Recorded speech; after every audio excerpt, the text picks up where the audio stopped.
Welcome to the Toffee Blues, your source for all things Everton. I am Connor Williams, and we're back with the preview. Looking forward to the game at the weekend in the Premier League against Norwich. I'm joined by James Pendleton from the Babbling Blues.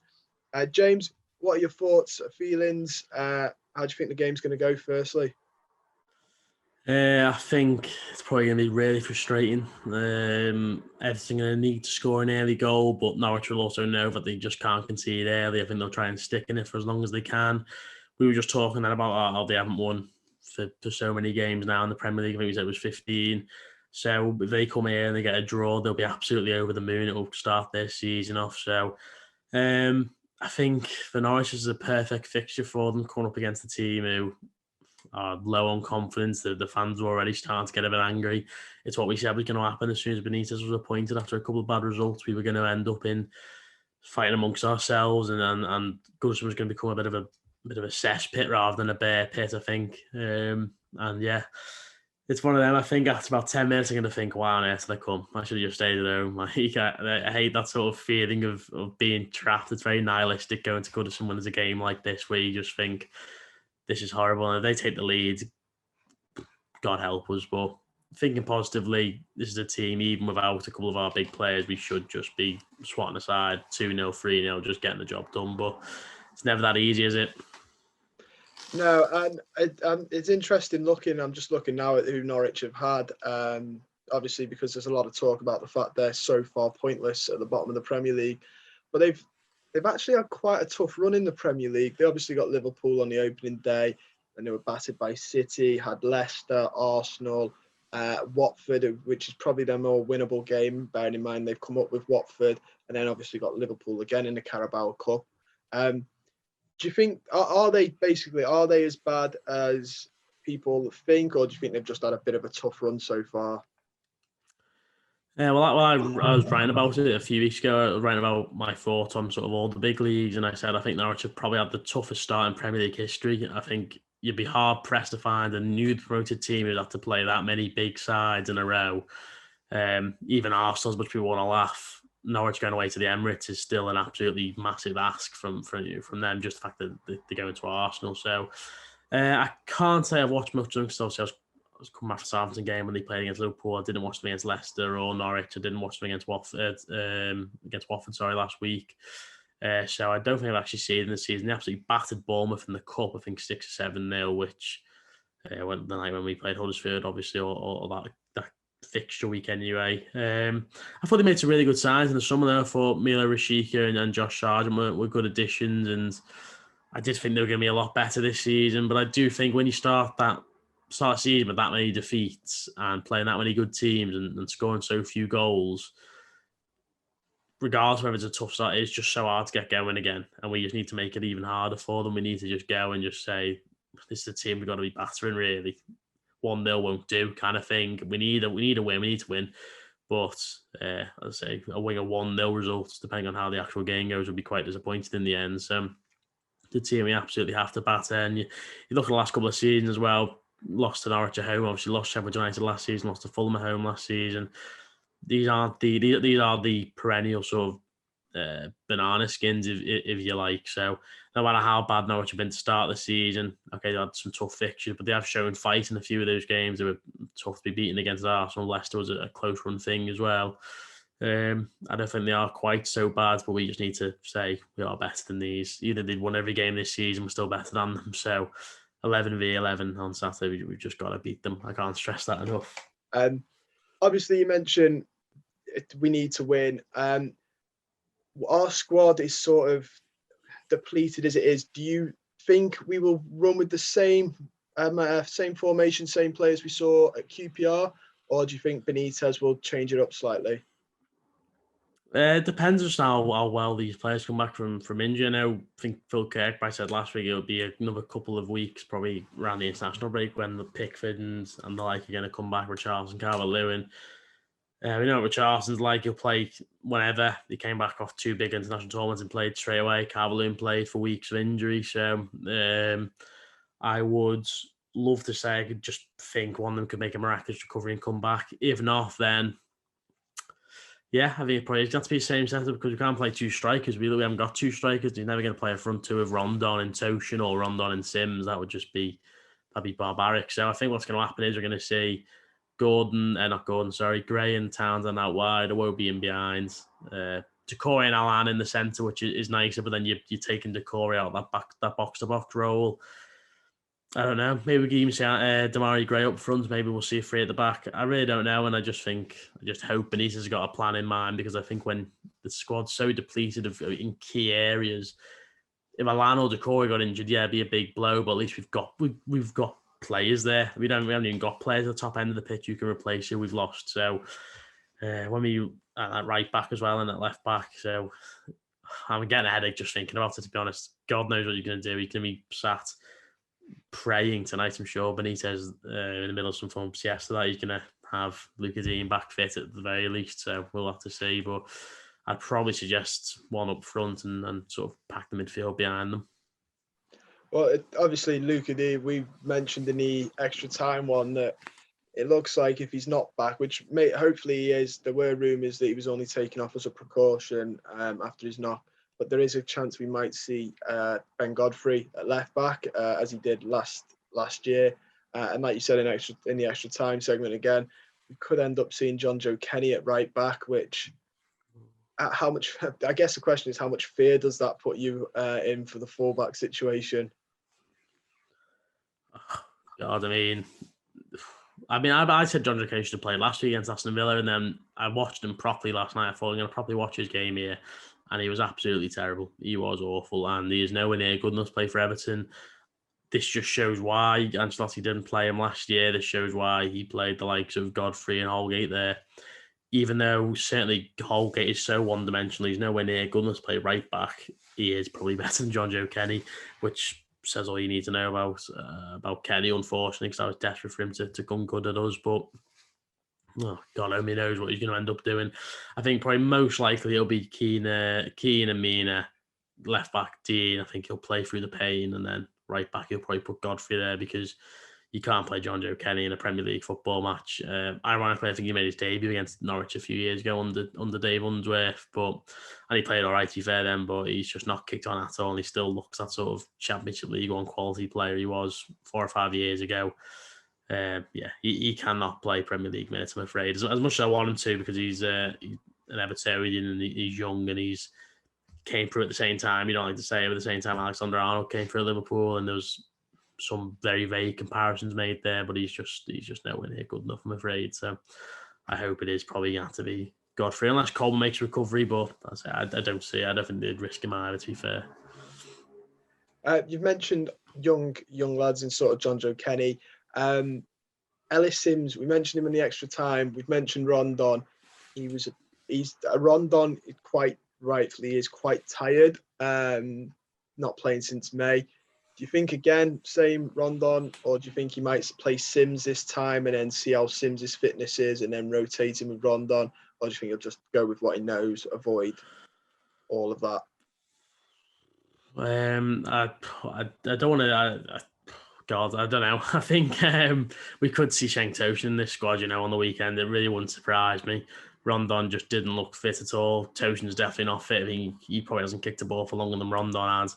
Sims hasn't kicked the ball for ages. I think collectively between the three of them, they probably haven't played football for 15 months in competitive, at least competitively, before obviously Rondon came back for Burnley. I'd be surprised if he didn't play Rondon, to be fair. I think he's just going to ask him to keep going. At the end of the day, the only way to get match fit is just to play more games. He'll get better with each game he plays, I'm sure. If he gets a goal or someone to be running off adrenaline and be running farther, and I'm sure be working harder, etc., etc. But I think it probably will just end up being Rondon, unless one of the two forward players is fit enough to play a part. I think Benitez will just have to bite the bullet and put them in for 60 minutes. Hopefully the game's won by then, and then you can start playing around with Sims and Rondon. What I do hope is that if Rondon is goosed and he is really poor after an hour, 65, 70 minutes, and throw Ellis Sims on. Why not? Because he's come up against players who were playing in the Championship last season. He's probably Championship quality just about. Pull up against them, home crowd behind him. That's probably more beneficial to him than putting him on in a cup game when he's away from home and he's going to have to take a penalty and stuff like that. So I think if it's not working with Rondon, I would like to see Sims in this game, to be fair. Obviously, we spoke about those things. As I asked you, I thought of one other alternative. Just thought I'd get your thoughts on it. Is sticking Damari Gray or Anthony Gordon? I think more Damari Gray up front, and then sticking, Gordon on the left where he'd play. Do you think that could be a possibility with his pace? Yeah, it's not the worst. It's not the worst sort of thought in the world. I think he's probably more likely to play Alex Iwobi up front, which this is really depressing, isn't it? I can't believe after all the money we've pissed away, the sum we've just been through, it was so stressful, and we are 6 games into the Premier League season, 5-6 games in, and we're chatting about Alex Iwobi going up front. It's like it beggars belief. I cannot believe what we've let happen here. This is just a disgrace, but. Yeah, I think Damari Gray could work up front, to be fair, just in terms of the fact that he is quick and he's good with the ball at his feet. But at the end of the day, you're playing not even a left winger, really, more a left-sided midfield player, someone who can play in a 3 or a 4. You're playing him up front, which is just, this is David Moyes. But even worse. It's like he put Decore up front if he needed to happen. Like that would be his first suggestion, but. Yeah, that's what I would like to see. I mean, Lewis Dobbin and Tom Cannon, 2 lads from the 23s, they haven't been in a matchday squad yet. I don't think either of them. Cannon might have been on the bench against Huddersfield, but I don't think so. Obviously, it just depends on who the 23s are playing and what have you. But someone like Lewis Dobbin, I'd love to see play probably more than Alice Sims, just because he is younger. He looks better already. He's been playing a lot more football. So it's going to be interesting to see, but I think Beans probably will just stick with Rondon. Even if he is crawling around training all week, I think he probably would just have to stick him up on the weekend and just hope for the best, because it's the hand we've dealt him with, isn't it? So he's got to work his way around it. Yeah, which is a very very hot debate in the fans as well, is that he's sort of been dealt with a bit of a dodgy hand. Looking at our head-to-head with Norwich, we have a good record against them. Last time we played them, last time they were in the Premier League.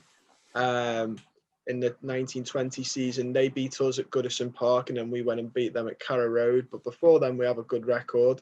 Obviously, the Goodison Park one I've just read out doesn't fill a lot of people with hope. Cantwell getting the goal and Serbany. Who's your danger men for them to sort of avoid history repeating itself? Who are the players that you think we need to pay extra attention towards?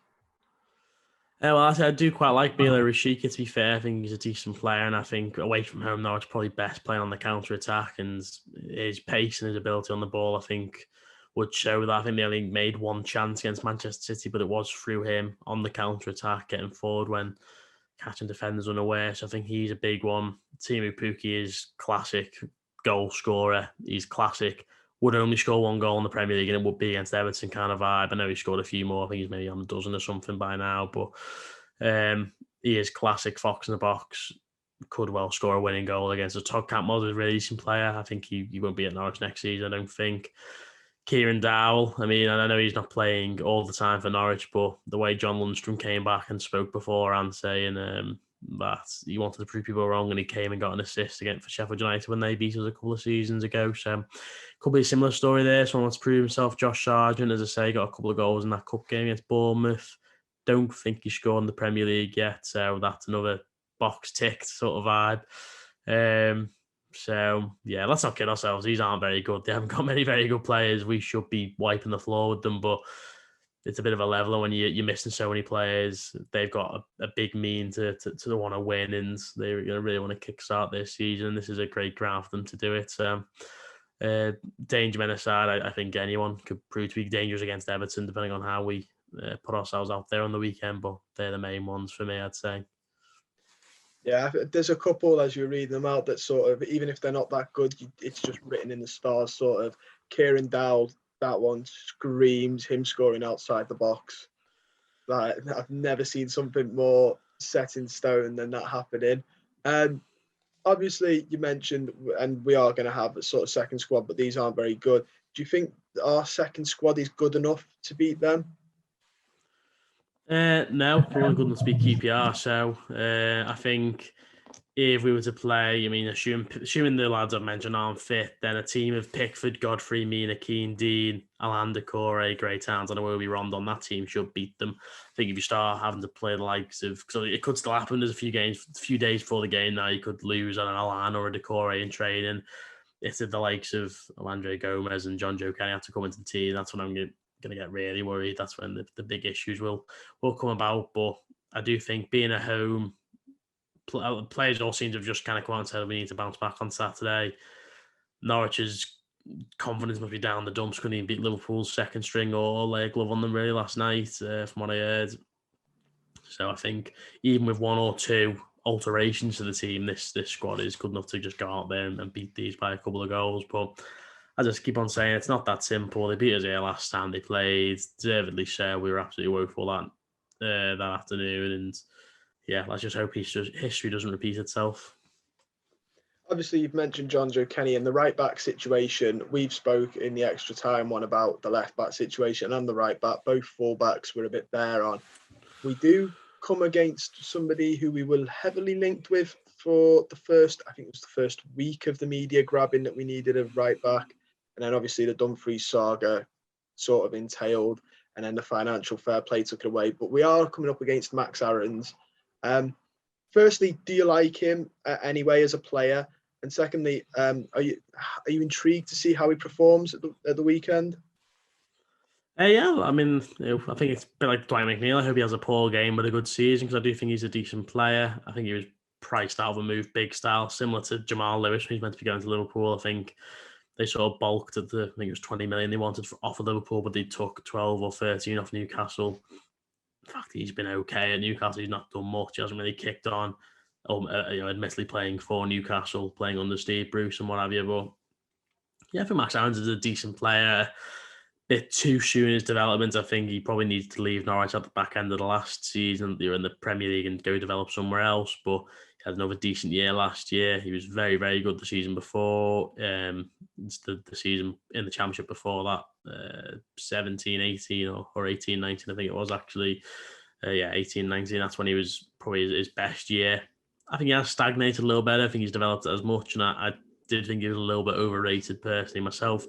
Could all come back to haunt us terribly, all this chatter, but it's kind of what I think. And I would have been a little bit skeptical if we'd spent 20, 25 million on him, because whilst I felt Ben Godfrey was a better signing for that sort of money, I was never firmly convinced for that sort of money that he was worth. I think he probably should have been closer to Jamal Lewis, but the fact that he's English is probably the big sort of turning point there, and the fact that he was then linked to the likes of Bayern Munich and stuff, moves that were just never going to happen, I don't think, but they kind of bumped his price up. So it'll be interesting how he gets on this season, because I don't think he'll be a Norwich player next year, similar to Todd Cantwell. I think they've done quite well to keep a hold of both of them for 2 more seasons after the last time they were sort of in the Premier League and the spotlight was on them, what have you.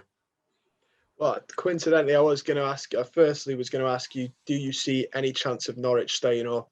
And then I was going to say, if they go down, do you see Max Aarons leaving in the summer? No, I think they are really, really bad, to be honest. You look at the last time in the Premier League, I think they beat Newcastle in the second game. That gave them obviously 3 points, and they had a decent base to build. I think they drew with Tottenham in the early season as well, I seem to recall.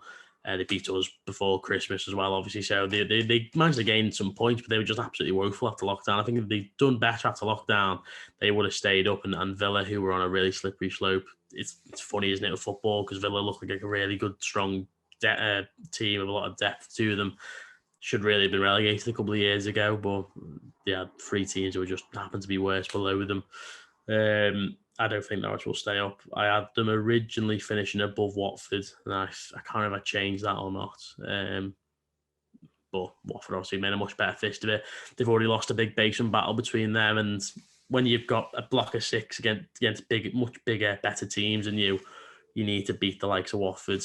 Games against Newcastle, Southampton, Burnley, they're going to be really crucial. That's where the season's going to be won and lost. But yeah, I think already the writing's on the wall, but they'd need to probably move the manager on if they want to have any chance of staying up. But I think they're in a bit of a tough situation with that as well, because this is a man who's very comfortably got them promoted twice. They were in a great spot before he came in as well. So I'm not sure. I don't think so. I think they'd probably need to move the manager on to have any chance of surviving. And do you think if they go down, Max Aarons is leaving, and is that a move? Sort of obviously once he's relegated, he'll push for it. Do you think we could go and get him for slightly cheaper than they were sort of asking this summer? Well, yeah, I mean, unless he signs a new contract during the season, which would just be ludicrous on his part. Another year off his deal, another year older, another year in the Premier League. I think someone probably would go for him for 15, 20 million, depending on how he gets on. I think the problem with a right back for fans is they need to see goals and assists, certainly the latter anyway. I think he had some really good statistics in terms of his expected assists. I think it was quite high last season. I believe he only got one last year, or it might have been the year before, but kind of put down to poor finishing on his teammates' part. And then once you see those numbers being bulked up, fans are going to be more excited by him. But I'm not convinced he's good enough right now. I think if he is, then we probably would have already gone for him, to be fair.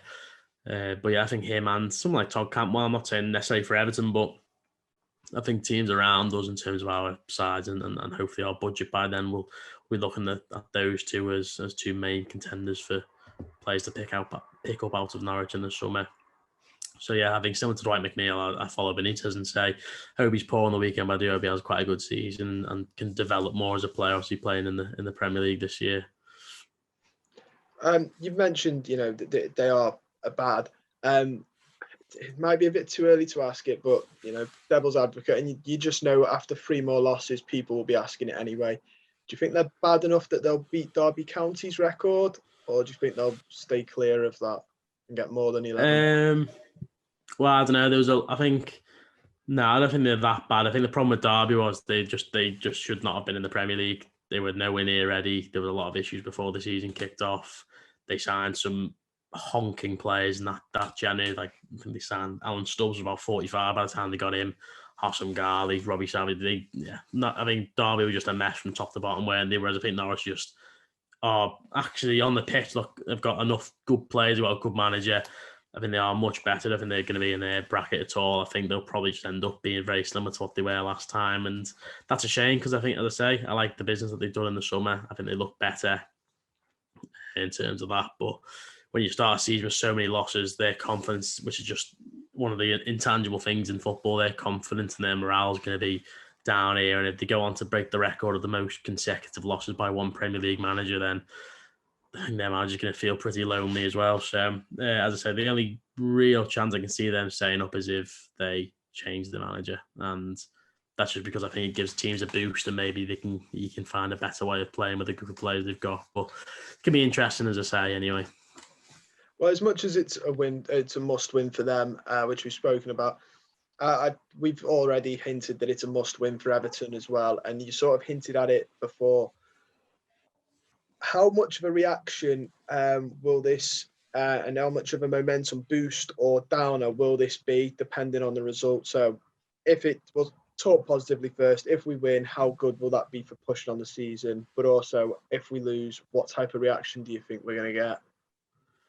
Well, it's one of those horrible games, isn't it? He's in between a rock and a hard place. It's kind of like if we lose, then, which we'll come to in a minute, there's one reaction. But if we win, it's just kind of like, well, yeah, had to win that. It depends how we win. At the end of the day, Brentford went out last night and beat Oldham 7-0. I know Oldham are probably the worst, or up there with Derby in terms of how badly a team's being managed and the issues they've got. And they don't want to be in the League Cup one bit, but I can't see Everton ever going out and beating someone by 6 or 7 goals. I just don't see it happening. And Brentford can go and do it pretty easy. I think they scored a lot of goals against Forest Green as well in the first round, 4 or 5 there again. So kind of, unless we batter them, then I don't think anyone's going to think too highly about Everton. It's the game after against Man United where the big one is. And if they lose, then it doesn't even bear thinking about, does it? Like, it's when we got beat by them under Silver, I just couldn't believe it because we just beat Southampton. We'd come off the back of 4 points from 2 games. I think we drew with Tottenham as well when obviously Andre Gomes got injured. And it was kind of like, wow, he's turning the screw a little bit. He made some changes, then we got beat by Norwich, and it was a really, really, really dire day. It was a day I knew he was going to get sacked. So the fact that all the players just sort of seem to be coming out and saying we just need to win on Saturday kind of suggests to me it's going to be ugly. It's not going to be pretty. We'll win by a goal or 2, hopefully. But let's say Norwich are going to come here with nothing to lose now already this early in the season. They're just going to want to pick up points absolutely anywhere they can get it, no matter how they get it. I think coming to a frustrated Goodison is going to suit Norwich a lot better than it'll suit Everton. And as I say, if we were to get beat, then going up against Man United, it's like going off the back of 3 really poor results in a row, probably without the players we need we'll still be injured, then it'll be really, really poor. But if we get a win on Saturday, we can get something next week, then we're right back to where we were after we beat, obviously, Burnley, and everyone was really, really happy. So it's a fickle sport, so we'll have to wait and see. But I say it doesn't bear thinking about getting beat Saturday. It just really should not happen. No, I think you're right. It's a fickle sport, and like you said, United come in, and then it's West Ham after them as well, who are, a tricky team under Moyes. So sort of really need to start nailing teams like this. This is the final one for this, but I'm going to ask you what your score prediction is, and your goal scorers, if you can. I know that's a bit tougher to. Yeah, 2-0. Andros Townsend, Yerry Mina. I think kind of goes along with the idea that I do just think we'll end up breaking them down eventually, and then we'll get a scruffy goal from a corner or something with Yerry Mina. We just have to beat them, don't we? Like it's one of them where if we had our full team, I'd say you have to go out and get them 3 or 4-0. But at the minute, this is where the issues come from, because we're not going to get a load of confidence from a 2-0 win over Norwich or a 1-0 win. We'll have to wait and see. But 2-0, I'd go for myself. No problem. That is all we've got time for today. I just want to say thank you for coming on, James. Don't forget, you can comment down below, like the video, subscribe to the channel, go check out James and the Babbling Blues. That'll be down in the description down below as well. You can get your Everton merchandise through the link in the description as well. It massively helps out the channel and we appreciate it. And most importantly, guys, stay safe.